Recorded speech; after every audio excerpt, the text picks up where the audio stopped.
Si vous vous rappelez, au début de la formation, j'ai fait la comparaison entre deux types de produits de pierre-papier. C'est-à-dire, j'avais pris les SCPI d'un côté et les SICAFI et les SIIC de l'autre. Et puis, je vous avais dit, sur les SCPI, un des avantages, c'était qu'on pouvait obtenir un financement. Ça, c'est possible.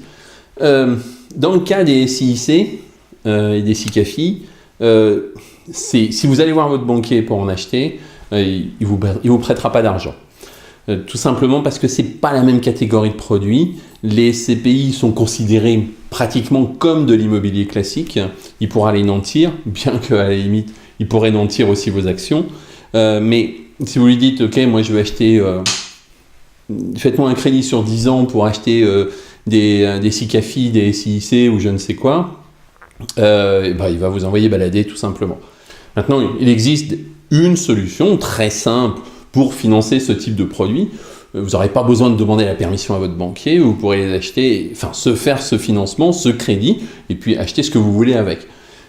Mais il faut savoir l'utiliser, et je vais vous expliquer pourquoi vous avez intérêt, peut-être en fonction des sommes que vous voulez investir, pourquoi vous avez intérêt à l'utiliser, bien que, je vous le dis tout de suite, je le dis haut et fort, un crédit, c'est un crédit et il faudra le rembourser. Je ne vous incite pas à faire de crédit, je ne cherche pas à vous pousser à faire un crédit, mais je vais vous expliquer que dans certains cas, ça peut être très intéressant de faire un crédit, surtout dans le cas qui nous intéresse. Donc il y a une astuce de financement qui est le crédit à la consommation ou crédit personnel. Bon, ça dépend des dénominations, mais souvent ça dépend de la finalité de l'achat. Donc, vous pouvez faire un crédit à la consommation pour, mettons, 3 000 €, parce que 3 000 €, c'est un des exemples que j'avais pris précédemment. Vous savez, j'avais fait un tableau, parce que je vous ai dit, n'achetez pas à ce moment-là, avant le détachement du coupon, etc., etc. Mais donc, gardons les 3 000 €. Si vous faites un crédit à la consommation de 3 000 €, vous n'allez pas payer beaucoup en intérêt. Si vous regardez bien les pubs à la télé, que ce soit CTLM, Cofidis ou je ne sais quoi, vous allez voir que vous pouvez emprunter à 2-3% en ce moment. Alors, je précise, nous sommes en avril 2015, les taux sont très bas. Dans 6 mois, dans un an, je ne sais pas à quel taux seront les crédits à la consommation ou les crédits tout court. Mais lorsque vous avez des crédits très bas, pour des produits qui rapportent plus que le crédit, ça peut être intéressant de le faire. Qu'est-ce que je veux dire par là? Lorsque vous avez un crédit à la consommation qui est de 2-3% et que vous achetez un produit SIIC ou SICAFI qui vous rapporte du 6 ou 10%, ça a tout son sens. Vous achetez avec de l'argent que vous n'avez pas et ça vous rapporte sur de l'argent que vous n'avez pas. Vous admettrez, vous conviendrez avec moi que c'est quand même très attrayant. Alors vous allez me dire, ouais, mais le crédit à consommation, ça ne coûte pas 2-3%. C'est pas vrai. Si vous regardez bien dans les publicités, ils vous disent, encore une fois, CTLM, Cofidis ou je ne sais quoi, crédit en ce moment 2,5%, 2,8%. Et puis, bien sûr, il faut lire ce qu'il y a écrit en dessous, bien sûr en petit, et généralement, ce sont pour des sommes limitées à 2 ou 3 000 €. Donc, mettons jusqu'à 2 ou 3 000 €, vous pouvez avoir un emprunt à 2 ou 3% en taux d'intérêt, et ça a tout son sens pour acheter des produits à 6 ou 10, qui rapportent 6 ou 10%. C'est-à-dire, moi aujourd'hui, si vous me dites, ok, j'ai quelque chose qui me rapporte 10%, et on me prête de l'argent à 2-3%, je prends tous les jours. Mais attention, hein, je vais me répéter peut-être, mais je ne vous incite pas à faire de crédit à la consommation ou de crédit tout court. Je vous explique comment ça fonctionne. Et je n'ai aucun intérêt économique à ce que vous fassiez un crédit. J'aurais tendance à dire que c'est la dernière alternative.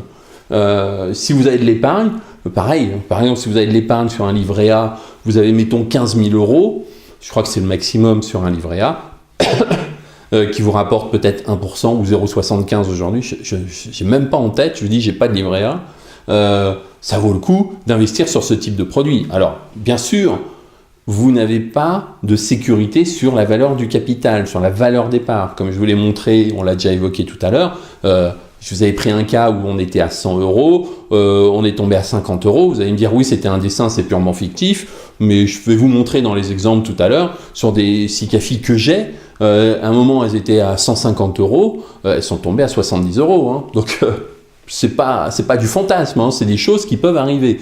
Mais il faut avoir, dans ce cas-là, un objectif d'investissement à long terme, voire à très long terme.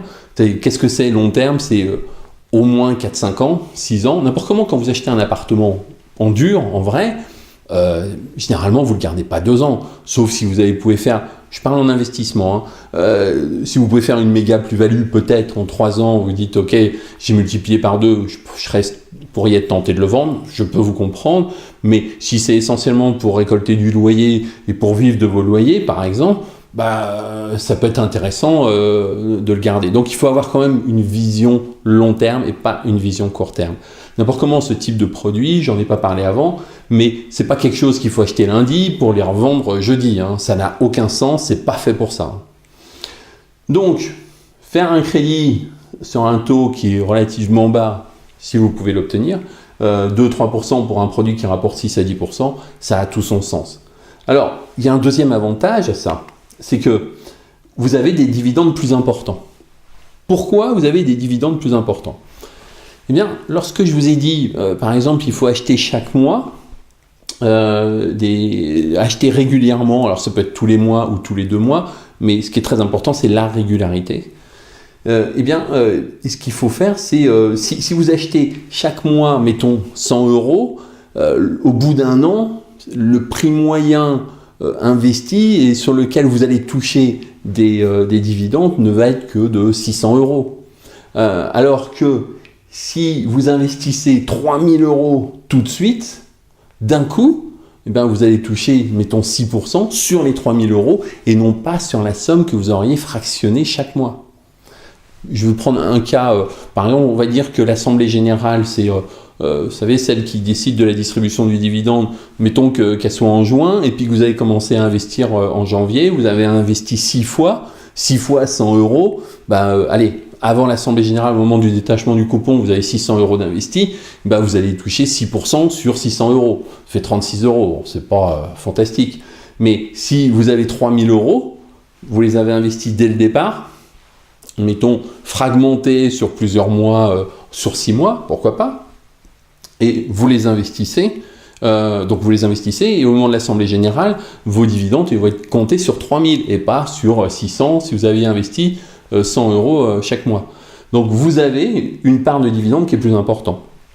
En n'oubliant pas que c'est pas parce que vous avez eu 3000 euros que vous avez pu les investir qu'il faudra quand même les rembourser.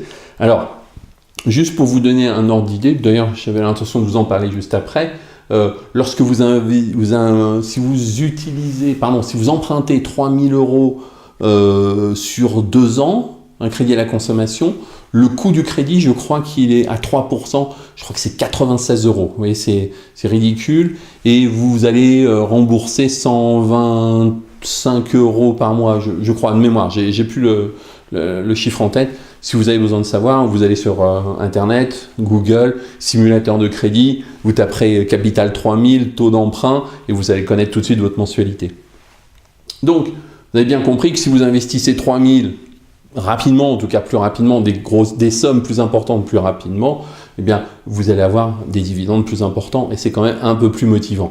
Alors, bien sûr, 6% sur 3000, ça fait 180 euros. Vous allez me dire, c'est pas fantastique non plus. C'est vrai, vous avez entièrement raison, mais il faut prendre en compte une chose, que c'est si vous commencez à investir dans ce type de produit, il faut le faire régulièrement, il ne faut pas le faire pendant 6 mois, sauf si vous mettez 30, 40 000, 50 000 euros d'un coup. Bon, il y en a peut-être parmi vous qui le feront, mais vous n'êtes pas beaucoup. La plupart, je pense que 99% des gens seront plus intéressés par mettre des petites sommes régulièrement, 100, 200, 300 euros. Mais il est évident que si vous mettez, encore une fois, 2000 euros d'un coup, vous touchez vos loyers sur 2000 euros, vous allez toucher plus. Oui, je vais revenir à ce que je voulais dire. En réalité, il faut que vous le fassiez sur le long terme. C'est quelque chose que vous programmez.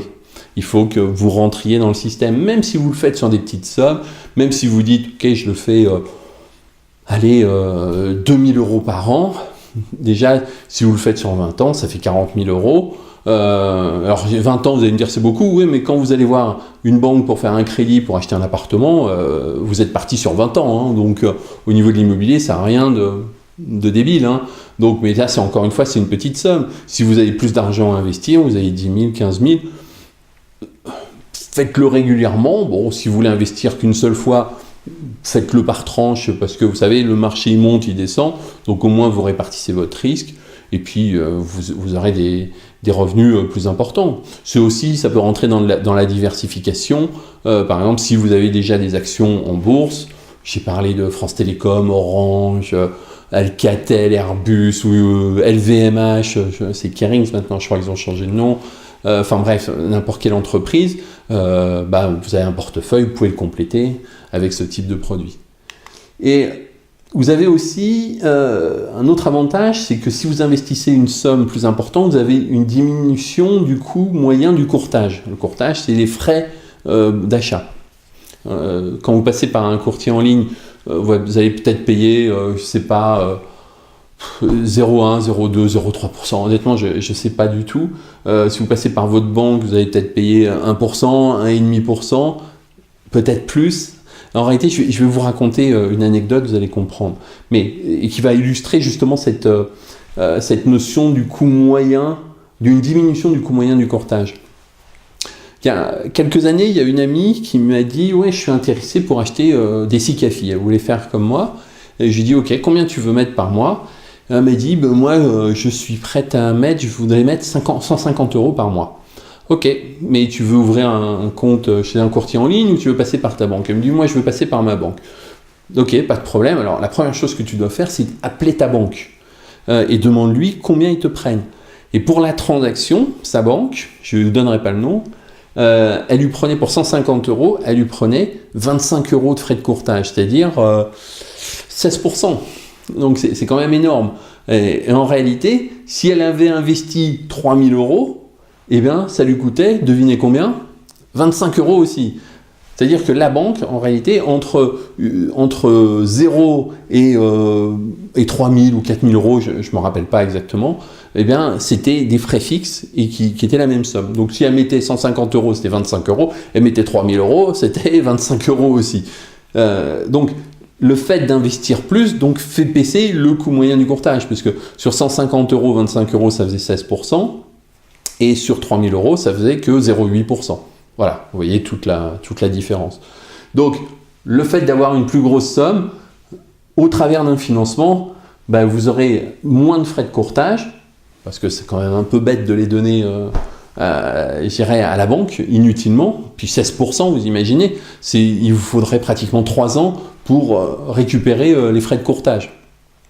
Donc ça vous donne des dividendes plus importants puisque vous investissez une somme plus importante, et si avec un coût de crédit bas de l'ordre de 2-3%, et si vous avez des produits qui vous rapportent 6 à 10%, vous allez gagner, vous gagnez sur le différentiel. Allez, je vais prendre les extrêmes les moins favorables. Vous payez 3% de crédit pour un produit qui vous rapporte 6%, vous gagnez 3% sans avoir rien fait de plus.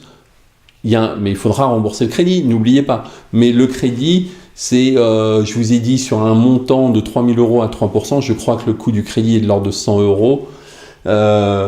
Et le simple fait, déjà, les 100 €, vous les retrouvez facilement dans les frais de courtage, dans la diminution des frais de courtage. Voilà, que vous dire de plus au niveau financement? Il n'y a pas grand-chose. Mais j'ai quand même une recommandation à vous donner, je l'ai un peu évoqué il y a quelques instants. Lorsque vous commencez à investir sur ce type de produit, faites-le régulièrement. Ne le faites pas juste pendant 2-3 mois parce que vous avez eu cette formation. Faites-le régulièrement. Je vais vous donner aussi une autre directive, si je peux dire, c'est que programmez ces investissements. C'est-à-dire que vous pouvez appeler votre banquier, vous savez, votre banquier, vous pouvez lui dire « Monsieur le banquier, j'ouvre un contrat assurance vie et puis chaque mois, vous m'achetez vous mettez sur le contrat assurance vie 100, 200, 300 €, je ne sais pas, n'importe quelle somme. » Donc c'est un investissement programmé. Vous pouvez le faire aussi avec ce type de produit. Mais là, peut-être, il faudra le faire tous les trimestres. Si vous voulez pas, mettons que vous mettiez 300 € par mois, faites-le tous les trimestres, ça fait 900 €, ça abaissera aussi le coût du courtage. Voilà, maintenant que vous savez à quel moment acheter vos SICAFI, vous savez éventuellement comment les financer, vous savez comment les acheter tout court, quoi, ça se résume à ça. Je vais vous dire où est-ce que vous allez les loger. On voit ça dans la prochaine vidéo. Vous allez voir, elle n'est pas très longue et c'est très simple. À tout de suite.